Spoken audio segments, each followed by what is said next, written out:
Estaba yo de Akshara en un kibutz.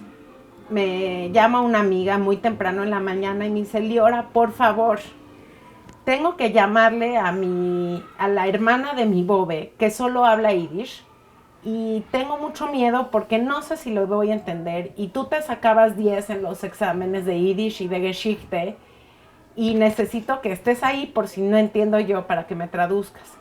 Mi amiga siempre reprobaba yiddish, reprobaba todos los exámenes de yiddish.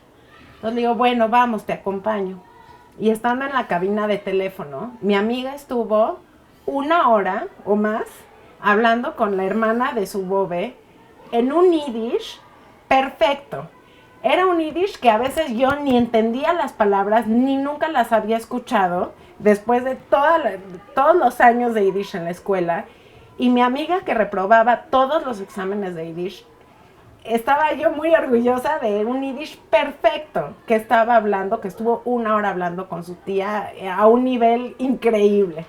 Y entonces yo entendí que podemos mucho luchar para enseñar el yiddish de forma académica, pero el yiddish se enseña en la casa, el yiddish se enseña con la comida, el yiddish se enseña con la familia.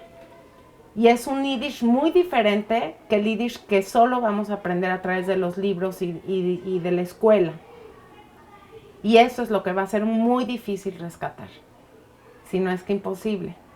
Pero esa fue el momento del yiddish.